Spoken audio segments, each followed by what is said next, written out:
It was described as a truly historic day, one that stood out for its significance and emotional moments. President Trump reflected on the achievements made, especially in the Middle East, and the powerful image of hostages being reunited with their families. Thank you very much. So this was really a historic day, to put it mildly. Wasn't it amazing? Look at that last meeting when you see the heads of those countries. Those are serious countries. But I thought it was fantastic. And seeing the so-called hostages, but those kids come back home the way their parents just went crazy. Your father would not be that way with you. He'd be okay, but he wouldn't be like that. I would get a hug. A hug. A minor hug, okay. Come on, let's go. No, he wouldn't. I'm only kidding. So, how you doing? Everybody okay? Very good? How are you feeling? I feel good. I mean, it's a long day, right? It's a long day, and we did a couple of big ones. That first one it's getting great reviews. I'll tell you that. There's a lot of meat in there. They're dissecting it and just playing it all night long. It's been very good. I think it's a very important day. Because nobody thought this was possible. Very good. And the press has been very respectful for a change. Doesn't happen often. Go ahead, Peter. Let's go. What does it tell you about the world that it seems like you got a much better reception in Israel than you would get in like New York City right now? I think I get a great reception in New York City. I'm not saying that you don't, but it was on another level today. Well, yeah, you're right. It was incredible. But I went to the Bronx, and we had 31,000 people in a park in the Bronx in New York City during the campaign. 31,000, you remember that? And it was the friendliest crowd you've ever seen. And very diverse, but it was really something. New York is good. It's good. New York City, bad example, but it was, I don't know if you can Are see you from admitting you made a mistake? I don't believe it. This is breaking news. No, I'm First kidding. rule of politics, never admit a mistake. Never. But it was, in the motorcade, I don't know if you can see, there were people hanging out of every apartment balcony, inside the Knesset. Okay, so I've heard, like, they said if you did Russia, or if you did, lots of different combinations, they say the Middle East blows it away. And I said, well, by experts. It's just thousands of years, nothing's been done. It's the whole thing with the Arabs, Jewish people, this and everybody. It's just never been done before. And there's a certain mystery to the Middle East. I mean, look, it's only because of ratings. You're only as good as the ratings, right? If they weren't getting ratings, your people at Fox would. And by the way, Trey is excellent. He does a really good job. Really He and his whole team. We did a very quick interview. I was running to the second one where we were pretty late. Something that we heard from some Israelis on the ground, they want to know how the peace holds when you are not the president. So 3 years from now... I can't answer it. I know this, and you are all witness. We go, and I get 25,000, 35,000. If you look at a normal president, we'll get 300 people, and that's not bad. They'll go to a ballroom, they'll get 300 people, we get 35. We had 117,000 people in New Jersey. And so I can't tell you what's going to happen, but I'll be out there fighting for whoever it may be.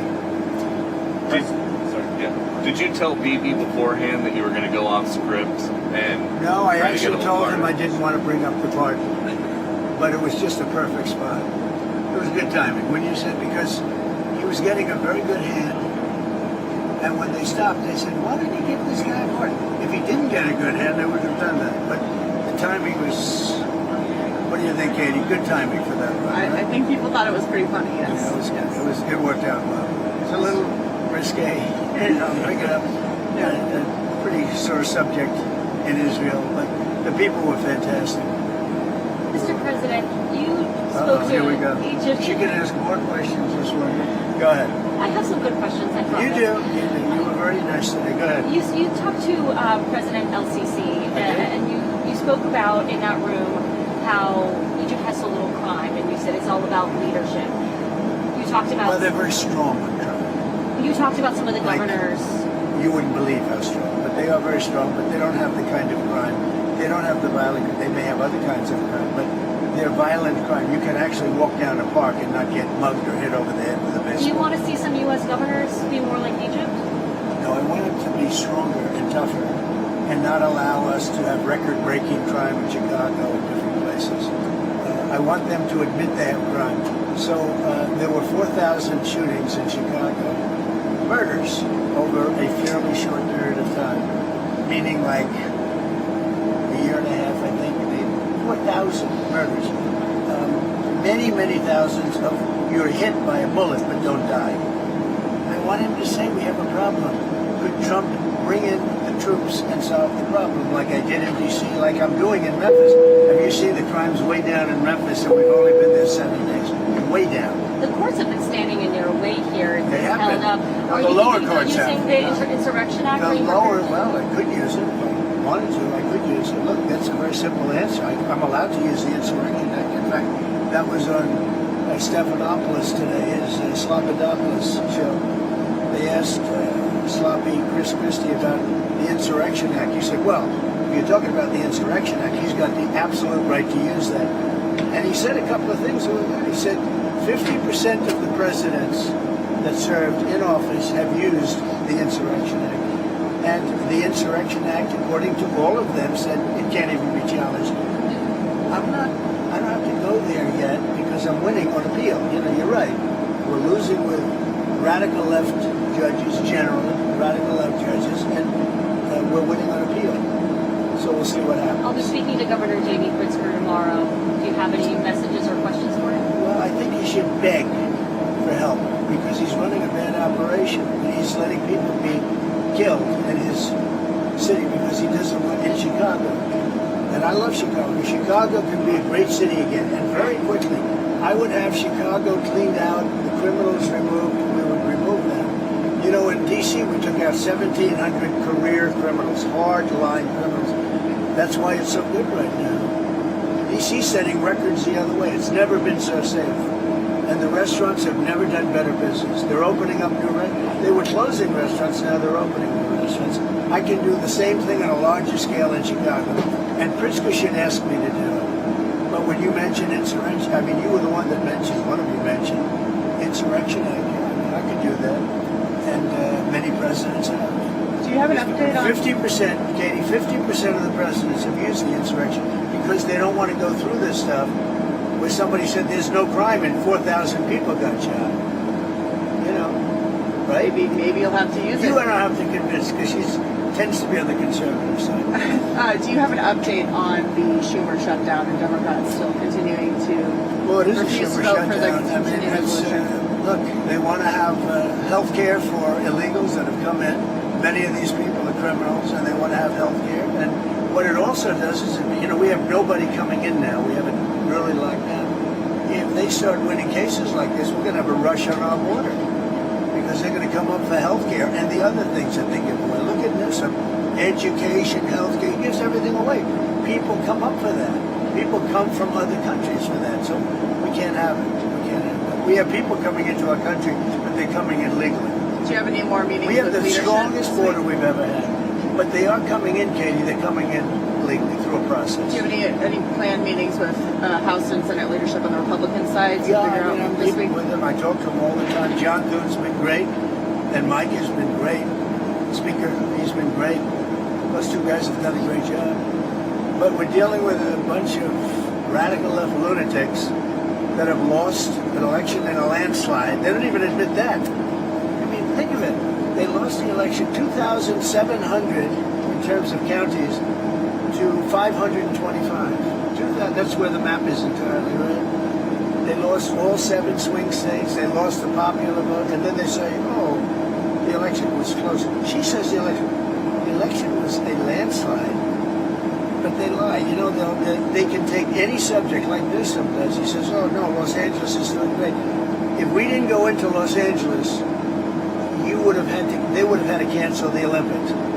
And the head of law enforcement said, and he said it very strongly, we could not have handled this if Trump didn't bring those people in. 2 weeks later, he said, oh, we could have, because he was told to say that. But we did a great job in Los Angeles. You wouldn't have, first of all, you lost half of it with the fires. And this would have been I think this would have been maybe even worse. They had no control. When we went in, the police had totally lost control, and he admitted it. The head, whoever he is, whatever his name is, he admitted it very strongly. What's your reaction to President Bill Clinton giving you credit for ending the war? Well, look, I've always liked Bill Democrats? Clinton. I've always gotten along with him. He used to be a friend of mine. Came to my wedding, you know. So did she. A lot of people don't know that. But now I've always liked him. I thought it was very nice, actually. And what is he doing? He's telling the truth. Because nobody else has been able to do it. Talking about the Middle East, yes. Mr. President, I wanted to ask you about your conversations with world leaders today. You said that everybody is unified over your plan, but we heard from President el-Sisi calling for a two-state solution, an independent Palestinian state. You're talking about a different plan. I'm talking about something very much different. We're talking about rebuilding Gaza. I'm not talking about single state or double state or two-state. We're talking about the rebuilding of Gaza. What's the road ahead for governing Well, Gaza? we're going to have to see. I mean, a lot of people like the one-state solution. Some people like the two-state solution. So we'll have to see. I haven't commented on that. How do you see bridging that gap?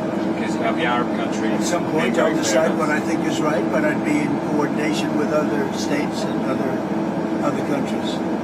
And are you satisfied? I mean, some people might say it feels premature declaring peace for the whole Middle East. 3,000 years of peace. Premature? Why? You want more people to be killed? What do you want? Another 300,000-400,000 people to be killed? Is that what you're looking for? But in terms of the risks in Gaza, we're already seeing Risk. So you mean let them fight on for another couple of years and let some more buildings fall down on top of people and keep it going? No, we did it the right way. We did it. I think our timing was perfect, actually. And in terms of those, you don't really mean that. You mean you want them to fight on, right? I'm just asking about the phase 2 of the negotiations and how confident you are that those can get underway. You know, we have a lot of power. That was a power room.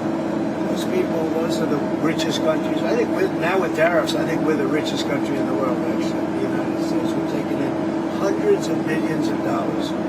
But those are, really seriously rich countries, and they can handle it. Some of those players, and particularly Erdoğan, they also help in the war between Russia and Ukraine. Yeah, Erdoğan can. He's respected by Russia. Ukraine, I can't tell you about, but he is respected by Putin. And he's a friend of mine, you can see. Why? I get along with the tough ones. I don't get along with the weak ones. I get along with the tough ones. I don't know what that is, but Erdoğan's been great with me. When NATO has a problem with Erdoğan, which they often do, they call me to talk to him. And I've never failed in working it out immediately. Is that right? How's Caroline doing? Is she doing good? Should Caroline be replaced? No. That's up to you, sir. It'll never happen. Nobody wants to. I say she does a great job. Thank you. Do you want to elaborate on the countries? And those lips, they move like a machine gun, right? Do you want to elaborate on the countries you consider weak? They really are? Okay, what? Do you want to comment on the leaders you consider weak who are in that room? No, I won't comment on that, but you know probably who they are. Just idea. before we... I don't know. There were a couple in the room. But Do you name overall, their country? I thought that was an amazing group of people. I don't think they've ever seen a assemblage like that between power, money, et cetera, et cetera. There's never been anything like that. So but you know what? I have to, because the plane is going to take off. Are you hosting Zelensky at the White House on Friday? I think so, yeah. Yes. Bye, everybody. Thanks, President Trump. Have a good time. Thank you, everybody. He noted how incredible it was to see that joy firsthand. President Trump talked about the warm public reception he's been getting, recalling large and enthusiastic crowds during his visits to places like Israel, New York City, and New Jersey. He mentioned a rally in the Bronx that drew tens of thousands of people and said the support was strong, diverse, and heartfelt. He went on to highlight progress in the Middle East, describing it as something experts once thought impossible. He said that for thousands of years, no one had managed to bring stability to the region, but that recent efforts had achieved meaningful change. President Trump compared leadership styles around the world, praising Egypt's President el-Sisi for keeping violent crime low and maintaining order. He contrasted that with U.S. cities like Chicago, which he said were struggling with record levels of crime. He argued that strong leadership and decisive action could fix those problems. He then discussed the Insurrection Act, claiming that a president has full authority to use it when needed to restore order, and noted that about half of all past presidents had done so. He said that, while he hasn't yet used it in certain cases, it remains an option for dealing with violent crime. Turning to domestic politics, President Trump criticized Illinois Governor J.B. Pritzker for how he runs Chicago, saying the city could quickly become safe again with the right approach. He mentioned how similar action had worked in Washington, D.C., leading to safer streets and a revival of local businesses. He also addressed the ongoing government shutdown, blaming Democrats for it and accusing them of wanting to give free health care to undocumented immigrants. He said such policies would encourage more illegal crossings and strain the system. President Trump repeated his claim that he won the last election by a large margin, accusing opponents and the media of spreading lies and distorting the results.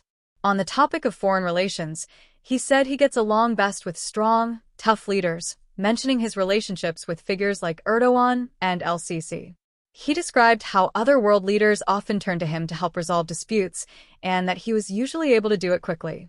As he wrapped up, President Trump avoided naming any leaders he considered weak, but said everyone probably knew who they were. He praised the assembled world leaders for their influence, power, and wealth, and said it was an amazing group of people. Finally, he ended on a casual note, saying he had to leave for his next event and thanking everyone before departing.